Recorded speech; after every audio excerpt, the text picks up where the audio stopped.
CruNation!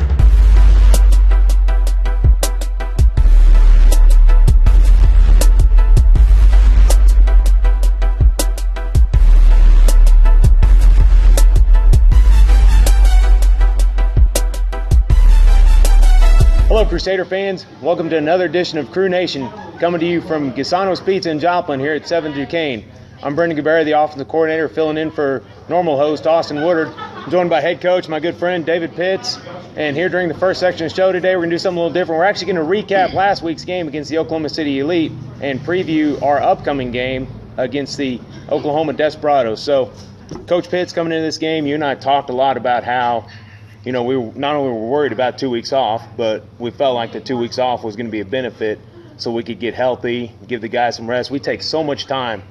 These players take so much time from their families throughout the course of the year that you and I decided the best case was to give them 2 weeks off and not practice. And how do you think that affected us coming into the game last night? I thought we started off a little slow. I mean, we had some other things that determined, how we played, how we started anyway.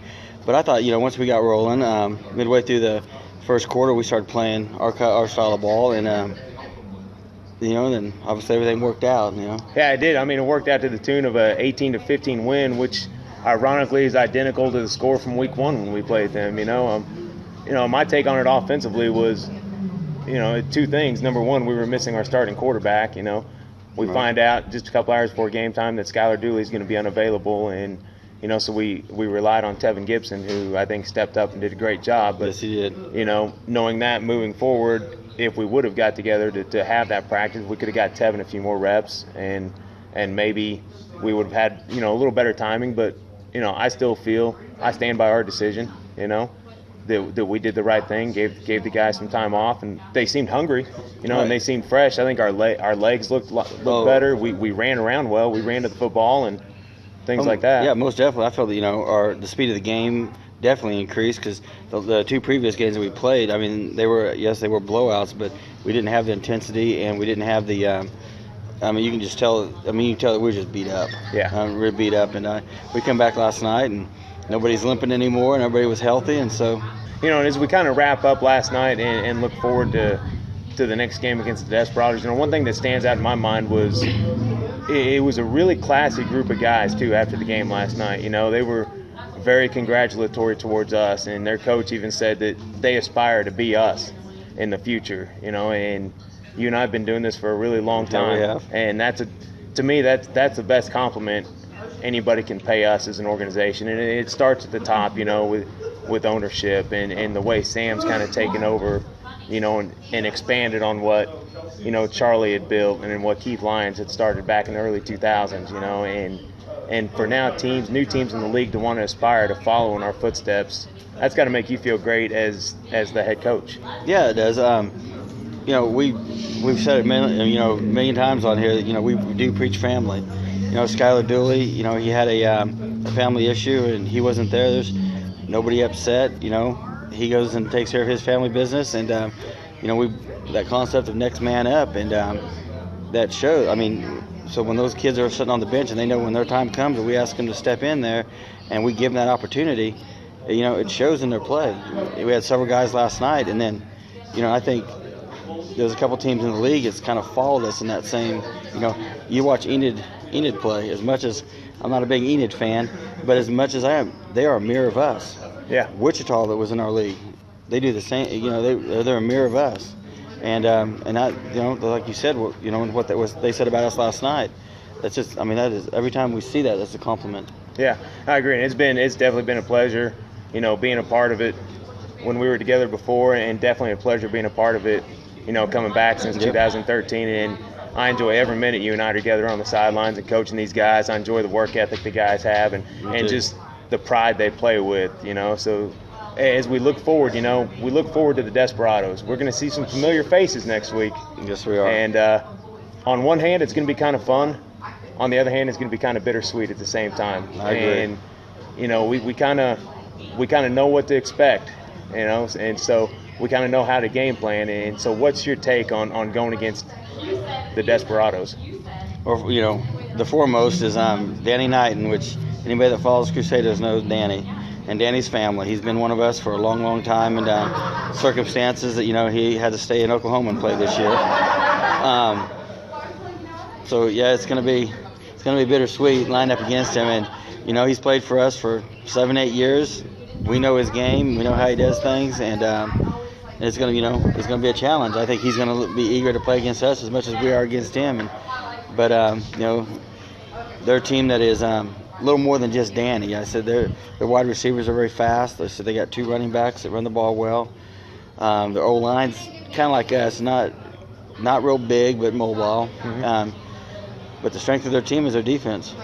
I mean, their DBs are very, very good. Yeah, and that's one thing you and I've talked about is their back half is supposed to be the best back half in the league, and I like the fact that when we practice, we get to go against a pretty good back half of our own. I agree. So I feel like offensively we're prepared to handle that situation going against a very good, secondary. And up front, hopefully we can get a little push. Obviously, we got to come out and try to run the football to try to loosen things up a little bit. So then maybe we can come out and throw the ball. And as we wrap up this segment, one thing about Danny Knight, and something that sticks out in my mind is he was always a pleasure to coach. Yes. He came a long way from when he first started playing for us in 2009. He was simply an athlete, and a tremendous athlete in that. And now, as he finished with us last year, he was a polished receiver. He was a tremendous route runner and a tremendous leader to the younger kids on the field. And he always smiled. Yes, you could tell that kid had so much fun playing the game of football. And I'm excited to see that passion and see how he brings that to another team too. I agree. So it's gonna, like I said, it's gonna be bittersweet. I mean, it is, because it's kind of like fighting your brother.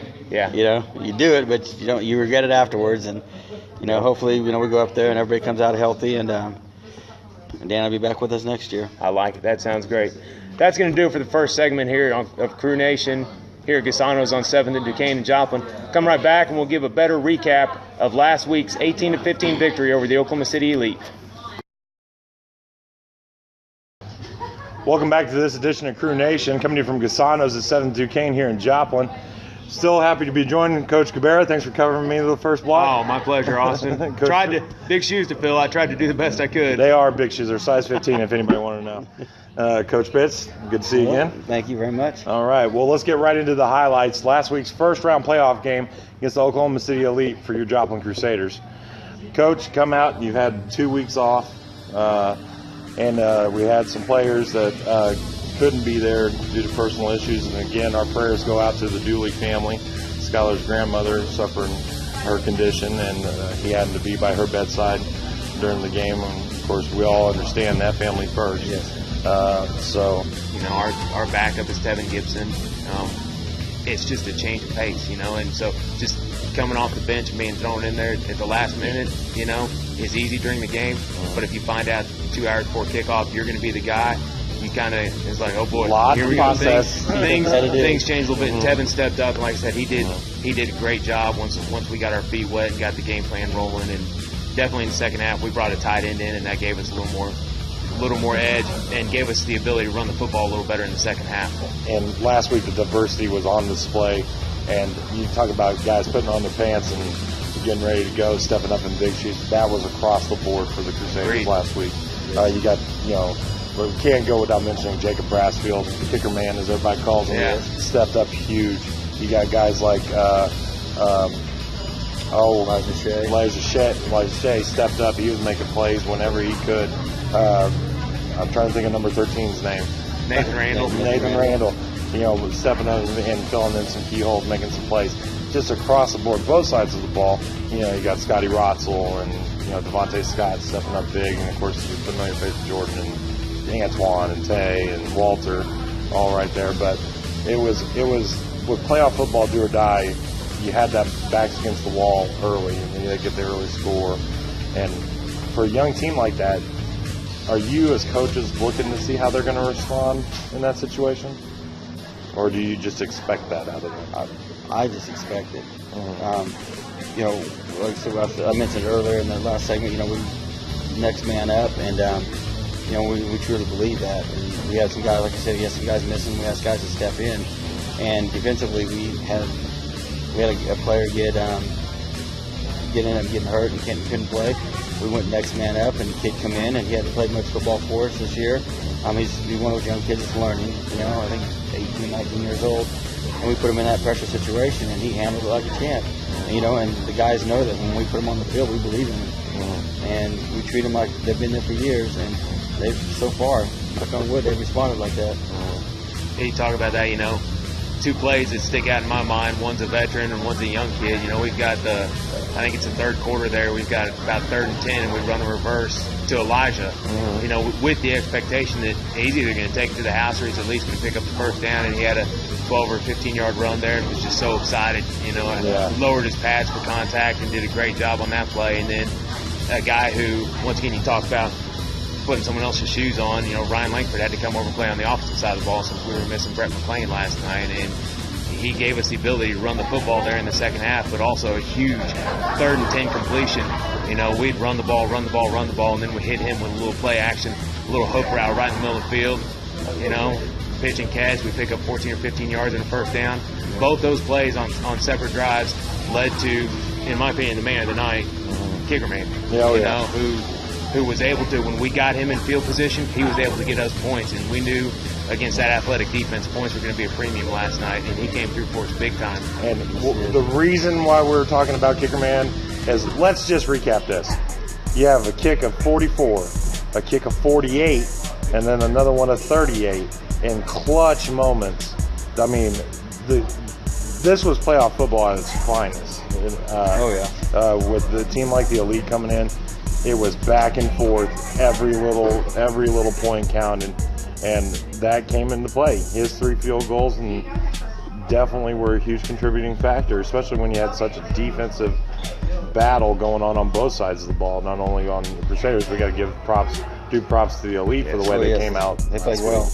So when you got a guy like that, and we keep calling him Kicker Man, I'm gonna keep calling him Jacob Brassfield, so everybody, we get the name out there, knows who he is, and he'll get recognized when this They're airs. gonna get the face too. Yeah, they're gonna get the face now with the name. So, and jersey number 16, just throw that out there. So, but playoff football at its finest. And one of the things, going back to my days as a player, is we've always said that no matter what happens, no matter when, no matter how, we never feel like we're out of the game. Right. I wasn't down on the sidelines to be able to experience it. That theme still carrying on that sideline? We were down 12 to 3 at one point, and that's our biggest deficit. And I didn't feel any tension. It was just like it was like the calmness came over, and now it's time to go to work. Let's just go to work. All the hip haul, all that, what it is gone. It's time to go to work. And we went from that point and just, what the hell adage, to put our hard hat on and lunch bell, and we went to work on them. And we ended up tying at halftime, that was huge. Came out to say, we at halftime, we talked at halftime and said, this is ours. We knew that we stole the momentum, and I think, we knew it was going to carry over. And our guys, you just sense it. They just kept feeling it. And the locker room at halftime wasn't loud, by no means. Guys listened. We made our adjustments, and they got, they had a breakdown, said a few words, and came out and ready to go to work. Yeah, took him to task. Yeah. It was hard not to feel a lot of deja vu last week against the Elite. Oh yeah. Come away with the victory the exact same way they did in week 1, 18-15. But win's a win. Moving on to Tulsa. And so, coaches, we wish you good luck next week. And I know you've come out with a great game plan. Have the guys ready to go and keep this drive for 4 straight going for them. Yeah, we appreciate it. Thank you. Thank you, coaches. Thanks again for being here. Well, when we come back to Crew Nation, we'll have the man of the hour, Kicker Man himself, Jacob Brassfield, is going to join us here at Gasanos. So come back with us here on Crew Nation. Welcome back to this edition of Crew Nation, coming to you from Gasanos at 7 Duquesne here in Joplin. Before we get into Kicker Man, Jacob Brassfield joining us, let's get into last week's first-round playoff game, offensive and defensive plays of the game.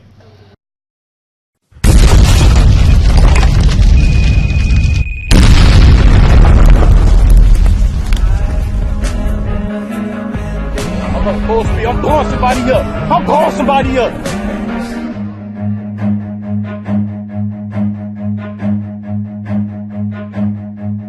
Run.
Those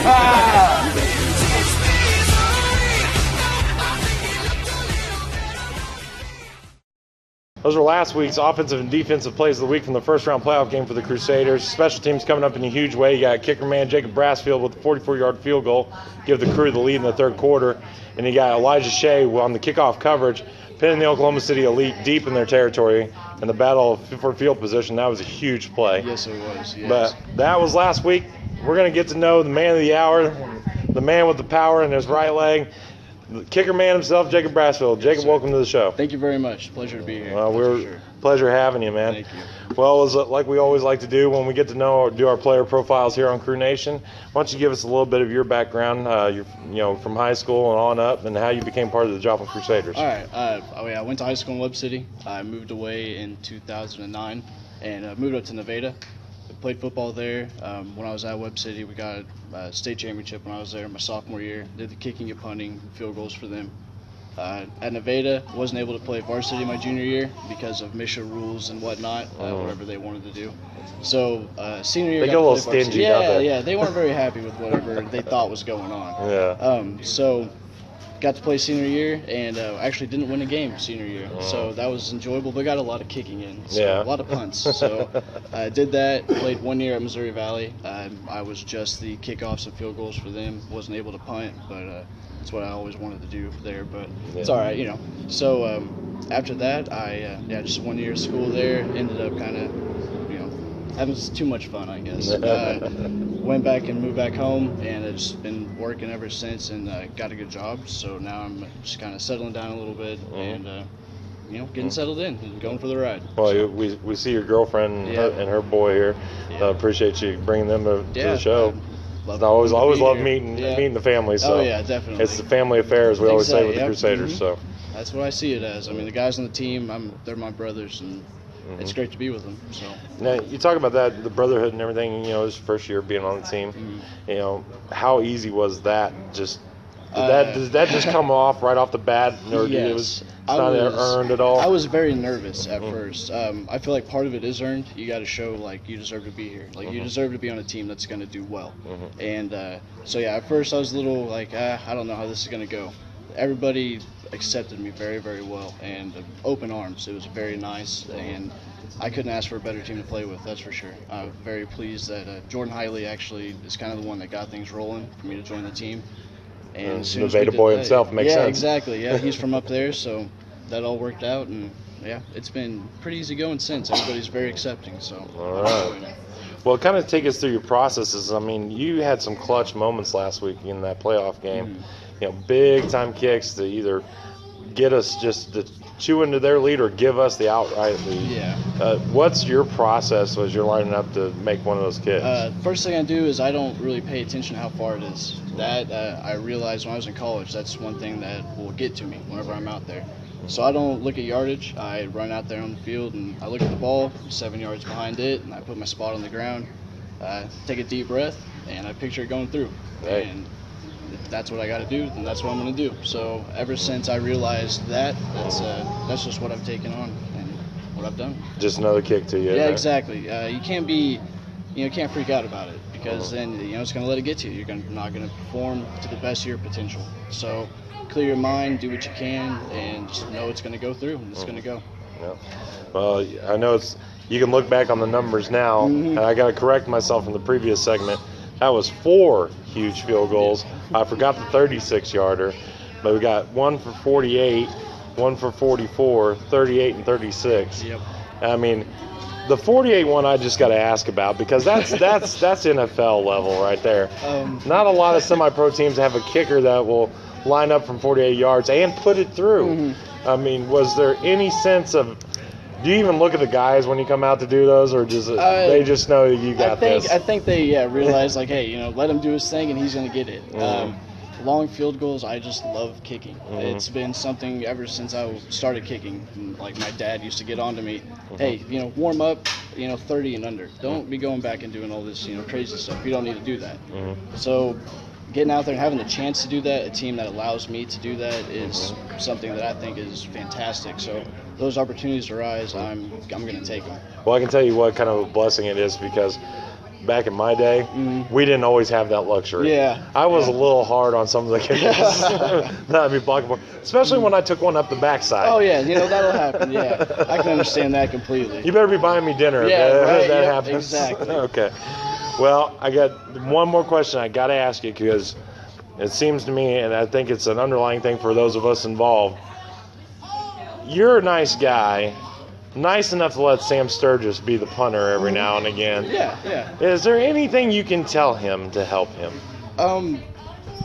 No, because Sam actually, I mean, he helps coach me on the sidelines. Whenever I run back over, he's like, hey man, like, what about this or this or this? And that guy, there's nothing I can tell him at all. He's a lost cause? Yeah, well, pretty much. Oh, okay. Well, we'll just write it out. Just don't ever miss again. Yeah, exactly. Okay, exactly. great. Yeah. Thanks. Jacob, it's been a pleasure having you on the show. You've been a blessing to this team. Thank you very much. Definitely, Pleasure being here. definitely appreciate you having you here, and good luck next week against the Tulsa Desperados. Thank you very much. All right. Okay, that's going to do it for us here on Crew Nation. We want to send a big thank you to our sponsors, Casano's Chicago Style Pizzeria here at 7th Duquesne and Joplin. We want to thank Images and Tile, the guys that light them up, Chris and Denton at Light 'em Up Video Productions. We want to thank Pro Image Sports in the North Park Mall, KSN, Channel 16 for airing the Crew Nation show. And if everything works right and God's a Crusader fan, we'll see you next week here on Crew Nation.